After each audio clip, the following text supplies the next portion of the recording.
La voz de la sangre, por Charles Spurgeon. Mas os habéis llegado a Jesús, el mediador del Nuevo Testamento, y a la sangre del esparcimiento que habla mejor que la de Abel. Mirad que no desechéis al que habla. Hebreos 12 del 24 al 25. ¿Qué es la sangre del esparcimiento? En breves palabras, esta sangre es la representativa de la pasión, de las penas, los sufrimientos, la humillación y la muerte de nuestro Señor Jesucristo, que padeció en provecho de la humanidad culpable. Acordémonos de que su pasión y su muerte no fueron cosas aparentes solo, sino reales y positivas, y eran penas y agonías que llegaron a un punto incalculable.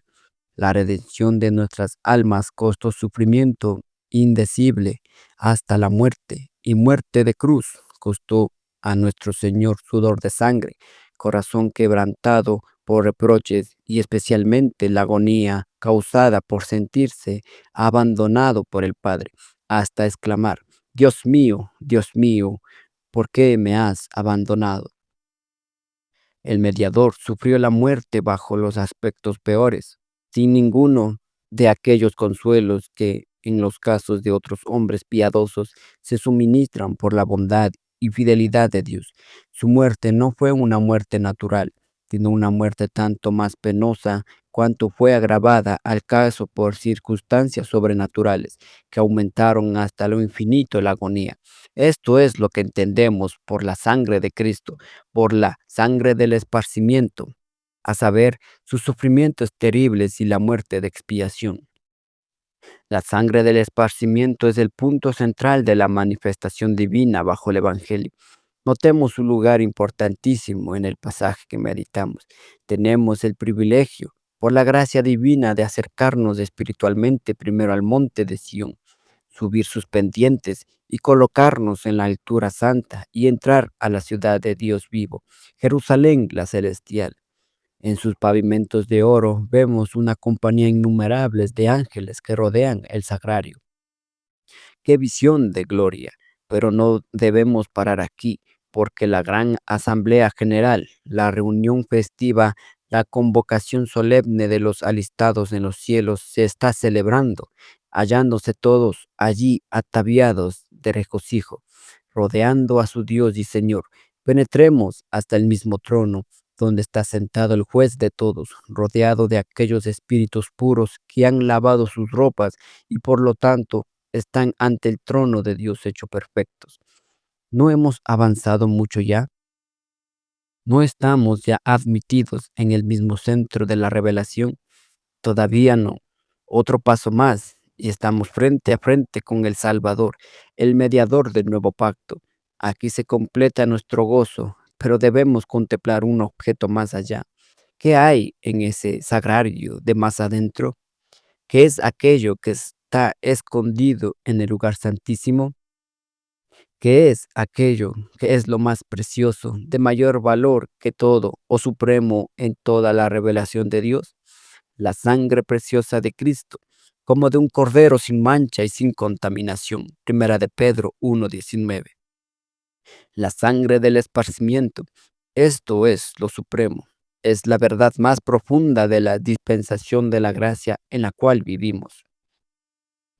Pido además que leáis el texto y toméis nota de que este esparcimiento de la sangre, según está mencionado por el Espíritu en este texto, es del todo idéntica con Jesús mismo. Leamos a Jesús, el mediador del nuevo pacto, y a la sangre del esparcimiento que habla mejor que la de Abel. Mirad que no desechéis al que habla. Este giro inesperable solo se puede explicar por la suposición de que en la mente del escritor Jesús y la sangre eran idénticos, mediante lo cual podríamos llamar un giro dramatical poniendo a él por ella. El Espíritu de Dios con intención o un propósito nos hace patente la verdad importante de que el sacrificio es idéntico con el Salvador. Nos hemos llegado al Salvador, al mediador del nuevo pacto y a la sangre del esparcimiento que habla. Mirad que no desechéis a él. Queridos amigos, no hay Jesús sin esparcimiento de sangre, no hay Salvador sin sacrificio. Insisto en esto porque hoy día se procura predicar a Cristo aparte de la cruz y de la proposición. Se presenta como gran maestro de moralidad, como un espíritu de abnegación, como el campeón que será de una gran reforma moral sobre la cual se formará su reino.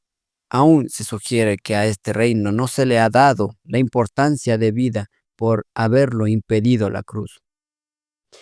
Pero, ¿qué es Jesús sin el sacrificio? No hay tal Jesús si le separamos de la sangre del esparcimiento. ¿Qué es la sangre del sacrificio? Sin la proporción nadie puede ser cristiano y el Cristo no puede ser Jesús. Si arrancamos del Evangelio de Jesús la sangre del sacrificio, le quitamos del corazón y le robamos la misma vida. Si hollamos la sangre del esparcimiento, reputándola cosa común, en lugar de ponerla en el umbral y en los postes de las puertas, hemos cometido transgresión horrenda. En cuanto a mí, no permita Dios que me gloríe, salvo en la cruz de nuestro Señor Jesucristo, ya que para mí esa cruz es idéntica a Jesús mismo. No conozco a otro Jesús que aquel que murió, el justo por los injustos. Puede separarse a Jesús de su sangre materialmente, pues por la obra de la lanza y los otros instrumentos de tortura se quitó la sangre del cuerpo del Señor, pero espiritualmente esta sangre del esparcimiento y el Cristo mediante el cual vivimos son inseparables, una mismísima cosa, de suerte que no podemos conocerla verdaderamente o predicar su nombre eficazmente si le representamos cual víctima inmolada por el pecado. No podemos confiar en Él, a no ser que confiemos en Él como quien hace la paz por la sangre de su cruz. Si rechazamos la sangre, rechazamos a Jesús mismo. Nunca se separará de su gloria de mediador, por su sacrificio por nosotros, ni podemos nosotros acudir a Él si desconocemos esa su categoría. ¿No lo enseña bien claro nuestro texto, que son uno Jesús y la sangre del esparcimiento? Lo que Dios ha juntado, no lo separa el hombre. Acordémonos bien de ello. Esta sangre del esparcimiento se relaciona estrictamente con el nuevo pacto. No hay que extrañar que aquellos que tienen ideas vagas sobre la propiciación no tengan nada de importancia que decir en cuanto a los pactos, tanto del antiguo como del nuevo. La doctrina de los dos pactos es la médula de la divinidad, pero estos espíritus vanos desprecian el asunto, y es natural, porque tratan de la redención solo con ligereza. Pues, ¿qué pacto hay sin sangre? Si un pacto no se ratifica con sangre, si no se hace sacrificio para confirmarlo, no resulta tal pacto a la vista de Dios ni a de los hombres entendidos. Pero hermanos, nosotros que conocéis al Señor y procuráis conocerle mejor, para vosotros el pacto de la promesa es una herencia de gozo y su propiciación es lo más precioso, ya que constituye la garantía del nuevo pacto. Para nosotros la muerte de Cristo, cual sacrificio, no es una doctrina, sino la doctrina, no una consecuencia de otras doctrinas, sino la esencia, el meollo de la doctrina cristiana.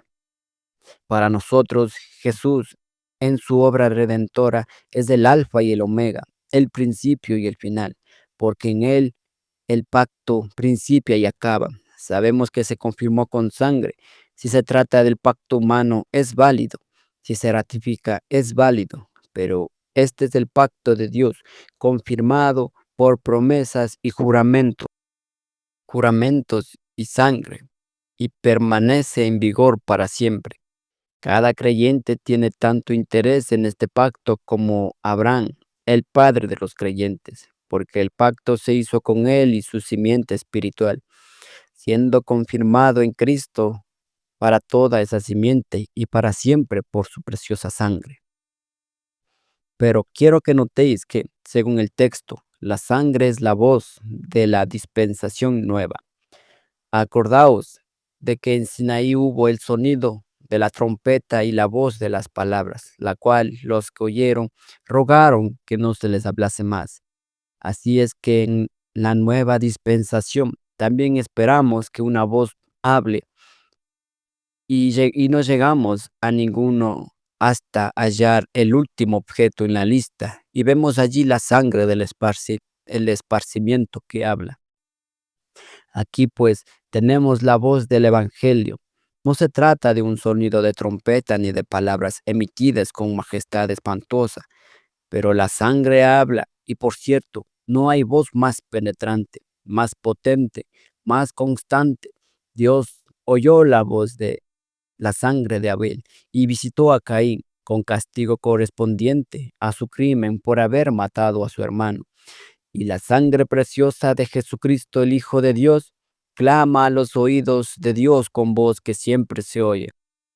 ¿Cómo podrá imaginarse el hombre que el Señor Dios permanece sordo al sacrificio de su Hijo? En todas estas edades la sangre ha clamado, perdónales, perdónales, acéptales, líbrales de bajar al hoyo, porque han hallado un rescate. La sangre del esparcimiento nos habla a nosotros para enseñarnos, así como habla a Dios intercediendo. Clama a nosotros diciendo, he aquí el mal del pecado, he aquí como Dios ama la justicia, he aquí cómo ama a los hombres. Ve que te es imposible escapar del castigo por el pecado fuera del sacrificio, en el que el amor y la justicia de Dios se manifiesta por igual. He aquí como Jehová no perdonó al único Hijo, sino que lo entregó libremente por todos nosotros.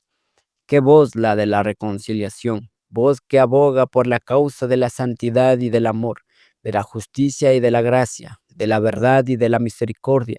Mirad que no desechéis al que habla. Esta voz es idéntica a la voz del Señor Jesús, pues así consta aquí. La sangre del rozamiento que habla, mirad que no desechéis al que habla. Sea cual fuera la doctrina del sacrificio de Jesús, es la principal enseñanza de Jesús mismo. Debemos observar que la voz que habló desde el Sinaí fue también la voz de Cristo. Jesús mismo promulgó aquella ley cuyo castigo hubo de sufrir. Quien la proclamó en medio de la tempestad fue Jesús mismo. Notemos la declaración, la voz del cual entonces conmovió la tierra. En cualquier momento que oigas el Evangelio, estás oyendo la voz de la sangre preciosa de Jesús mismo, la voz que de aquel que conmovió la tierra en el Sinaí. Esta misma voz no solo conmoverá en ese día la tierra, sino también el cielo. Qué voz más solemne es de la sangre del esparcimiento, siendo como es la voz del eterno Hijo de Dios, que puede hacer y también deshacer. ¿Quisierais que yo callara respecto a esta voz? ¿Quisiera alguien de vosotros intentar cosa tan terrible? Se nos criticará si continuamente proclamamos este mensaje del cielo acerca de la sangre de Cristo, pero hablaremos en voz baja porque algunos viciosos tiemblen al oír la palabra sangre, o porque algún intelectual se rebela contra la idea antigua del sacrificio propiciatorio. No, por cierto, al contrario, preferiríamos que se nos cortara la lengua antes que cesar la predicación acerca de la sangre preciosa de Cristo. Para mí no hay cosa que valga la pena meditarse ni de predicarse fuera de esta gran verdad, que es el principio y el final de todo el sistema cristiano, a saber, que Dios dio su Hijo para que muriese a fin de que los pecadores vivan. Y esto no es solo la voz de la sangre, sino la voz de Cristo mismo. Esta sangre habla siempre. El texto no dice la sangre que habló, sino la sangre que habla, que está hablando continuamente, siempre siendo un ruego a Dios y un testimonio a los hombres. Nunca callará, ni en un sentido ni en otro. En su oficio intercesorio, el Salvador resucitado y ascendiendo al cielo, habla siempre al Altísimo por su sacrificio. Por la enseñanza del Espíritu Santo, la redención hablará siempre para la edificación de los creyentes en la tierra, pero también en este caso es la sangre la que habla. Según nuestro texto, este es el discurso único que nos ofrece esta dispensación. ¿Se callará este discurso? ¿Dejaremos de escucharlo? ¿Dejaremos de repetirlo? Lejos sea de nosotros y Dios no lo permita si tal intentáramos. Día y noche el gran sacrificio continúa clamando a los hombres: arrepentíos y convertíos de vuestros pecados, porque a vuestro Redentor le costó carísimo vuestro rescate. Dios vio con lenidad los tiempos de ignorancia, pero ahora denuncia a todos los hombres en todos los lugares que se arrepienten, ya que puede perdonar y sin embargo ser justo. Vuestro Dios ofendido os ha provisto el mismo de un sacrificio. Venid pues para ser rociados con la sangre y reconciliados con él de una vez para siempre. La voz de esta sangre habla en cualquier lugar donde haya una conciencia que sienta su culpa, en cualquier puesto donde haya un corazón quebrantado, donde haya un pecador que busque perdón, donde haya un alma creyente. Habla con voz tierna, familiar, agradable, consoladora. Para el oído del arrepentido no hay más música más encantadora que aleje los temores. No cesará de hablar mientras haya un pobre pecador que busque a Cristo, mientras haya en la tierra una oveja perdida que le implore. Finalmente notemos que la sangre del Señor habla mejor que la de Abel. ¿Y qué dice? Dice que hay redención por su sangre, la remisión del pecado, según las riquezas de su gracia, el cual mismo llevó nuestros pecados en su cuerpo sobre el madero, para que nosotros, siendo muertos a los pecados, vivamos a la justicia. Por la herida del cual habéis sido sanados, al que no conoció pecado, hizo pecado por nosotros, para que nosotros fuésemos hecho justicia de Dios en él. La voz de la sangre es esta: seré propicio a esa injusticia, y de sus pecados y de sus iniquidades no me acordaré más. La sangre de Jesucristo, su Hijo, nos limpia de todo pecado. Primera de Pedro 2:24, segunda de los Corintios 5:21, Hebreos 8:12, primera de Juan 1:6-7. Por lo visto, pues, hermanos, estas cosas son mejores que las que pudo decir la sangre de Abel, y son las que habla la sangre de Jesús a cada persona que por la fe acepta ser rociada con ella. Si no se nos aplica por la fe, no nos dice nada, pero al aplicarse, cada individuo creyente le dice palabras de bendiciones que deleitan el alma. El apóstol dice que os habéis llegado a la sangre del rociamiento. ¿Se puede decir esto en tu caso? ¿La sangre del esparcimiento te ha sido aplicada a ti? ¿La percibes? ¿Te ha limpiado? ¿Estás guardado por la misma? ¿Estás unido por ella a Dios? ¿Estás consagrado al servicio de Dios por la redención? Si es así, entonces adelante y en firme confianza que no vacila, bendice la sangre del esparcimiento. Proclama este hecho glorioso diciendo a cada pecador que halles que si el Señor Jesús le limpia con su sangre, será emblanquecido más que la niebla. Predica el sacrificio expiatorio del Cordero de Dios y celébralo y cántalo, acordándote del triple canto del capítulo 5 de Apocalipsis, en el cual primero los ancianos y los seres vivos alrededor del trono cantan un cántico nuevo diciendo: tú fuiste inmolado y nos has redimido para Dios con tu sangre, de todo linaje y lengua y pueblo y nación. Después, la multitud de millones de ángeles continúan el canto: el Cordero que fue inmolado es digno, etcétera. Pero no es esto todo, pues nos dice el apóstol que toda criatura que está en el cielo y sobre la tierra y debajo de la tierra, y que está en el mar, y todas las cosas que en ellos están, diciendo: al que está sentado en el trono y al Cordero, sea la bendición y la honra, y la gloria y el poder, para siempre jamás. ¿No veis cómo todos ensalzan al Señor Jesús en su calidad de sacrificio o cual cordero inmolado? Me queda poca paciencia para con los que dejan a un lado esta verdad y aún se burlan de ella o de propósito la presentan mal. Señores, si queréis ser salvos, es indispensable que seáis rociados con la sangre. El que no cree en Cristo Jesús y en su sacrificio expiatorio perecerá. El Dios eterno rechazará con disgusto infinito al que rechaza el sacrificio amoroso de Jesús. El que no creyó necesitar este sacrificio maravilloso, esta expiación divina, no tiene otro sacrificio por el pecado. No le queda más que la oscuridad de las tinieblas y la tempestad simbolizada en el Sinaí.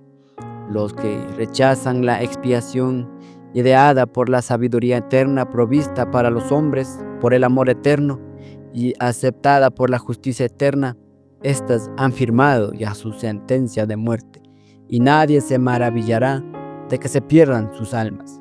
Que Dios os guíe al crucificado. Amén.